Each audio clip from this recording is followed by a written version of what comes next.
প্রিয় প্রবাসী ভাইয়েরা, আপনারা বাংলাদেশ সম্পর্কে, বাংলাদেশে বর্তমান যা চলতেছে তা সম্পর্কে অবগত। এই যে আমাদের মাতৃভূমি, আমাদের এই ল্যান্ড, এটাকে রক্ষা করার জন্য আপনারাও ভূমিকা রাখতে পারেন আরও ভালোভাবে। বলতেছিলাম আপনাদের রেমিটেন্সের কথা।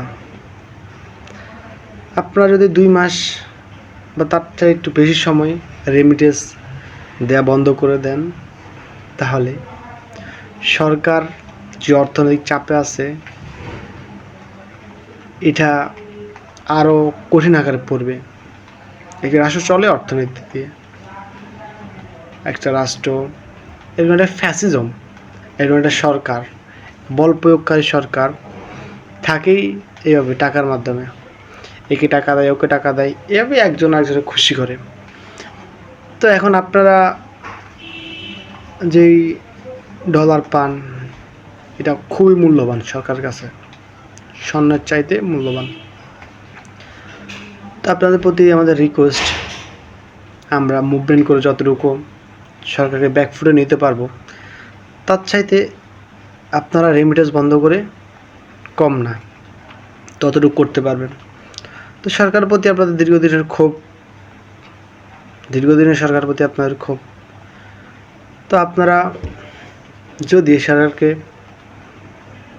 ক্ষোভটা প্রকাশ করতে চান, সরকারকে বিপদে ফেলতে চান, আপনাদের প্রতি আমাদের রিকোয়েস্ট, দয়া করে রেমিটেন্স ব্যাংকে পাঠাবেন না। আপনারা হুন্ডিতে পাঠান বা অন্য কিছু করেন, ধরুন কিছু কেনাকাটা করলেন বা পকেটে রেখে দিলেন। 2 মাস পর 3 মাস পর সরকারের চেঞ্জ হয় বা ডিস্ট্রয় হয়, দেন আপনারা টাকা পাঠাতে পারেন। তা আপনাদের প্রতি আমাদের অত্যন্ত হৃদয় থেকে, অন্তর থেকে আপনাদের প্রতি আমাদের রিকোয়েস্ট, সম্মানের সাথে আপনারা ডলার সেন্ড করবেন না। ডলার সেন্ড না করলে কি হবে, সরকার এই যে দালালগুলা তাদের হয়ে লাঠিয়ালি করতেছে, তাদের হাতে টাকা আসবে না, তারা লাঠিয়ালি করবে না। পুলিশ যে পকেট ভর্তি করার জন্য যে দালালি করতেছে, এটা আর করবে না। তা আপনাদের প্রতি অত্যন্ত রিকোয়েস্ট, প্লিজ আপনারা ডলারে টাকা পাঠান, ব্যাংকিং সিস্টেমে টাকা পাঠাবেন না। আপনারা টাকাগুলো আপনাদের কার্ডে রেখে দেন, দেন 2 মাস পরে পাঠান। তো আপনারা আরও একটু লাভবান হবেন, কারণ 2 মাস পরে যদি টাকা না পাঠান, এই যে ডলারের দাম 17-18 টাকা, আজকে শুনতে পাচ্ছিলাম ডলার দাম 25 টাকা, এটা 140-45-150 টাকায় পৌঁছাবে। তখন আপনাদের কিন্তু এই যে ডলার দাম বা আপনাদের টাকা আরও বেশি হয়ে যাবে। আপনারা চাইলে এখন টাকা সেন্ড না করতে পারেন বাংলাদেশে, নিজেরা রেখে দিতে পারেন, যা প্রয়োজন বাড়ির খরচ বা তাই আপনারা নিজে রেখে দিতে পারেন। রেখে দেওয়ার ফলে কী হবে, আপনাদের যখন ডলার দাম বাড়বে, টাকার মান কমে যাবে, তখন পাঠালে আপনাদের টাকা বৃদ্ধি পাবে। তা আপনাদের প্রতি আমাদের এতটুকু রিকোয়েস্ট।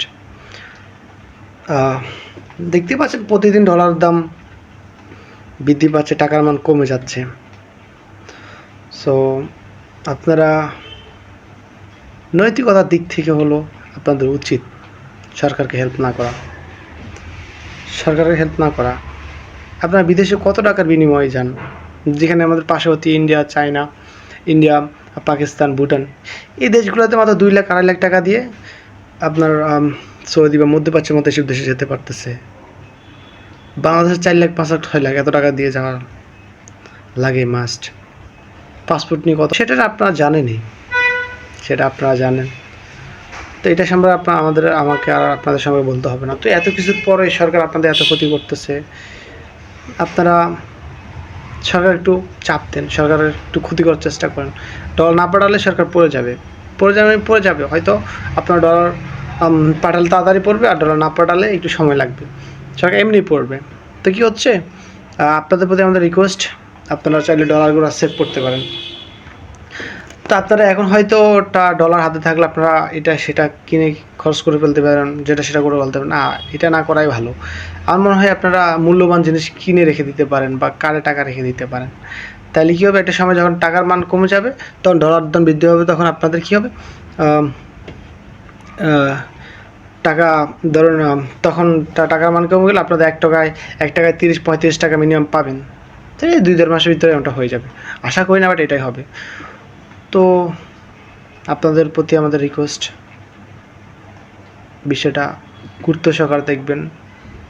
আপনারা এমনিতেই মুভমেন্ট করতেছেন, আপনারা আমাদের সাথে একতা প্রকাশ করেছেন, তো আপনারা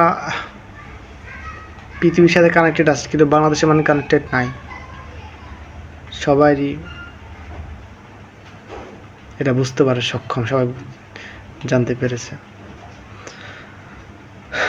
তো আর কি, আপনাদের প্রতি রিকোয়েস্ট, পরের প্রজন্ম যেন আমাদের মতো এত দাসত্ব জীবন না করতে পারে। তাদের জন্য হলো যেভাবে পারেন রেমিটেন্স না দিয়ে ফেসবুকে পোস্ট করে যেভাবে পারেন আপনারা সাহায্য করুন, মুভমেন্টে অংশগ্রহণ করুন যেভাবে পারেন। এনিওয়ে, আপনাদের প্রতি আমাদের প্রত্যাশা এতটুকুই। আল্লাহ হাফেজ।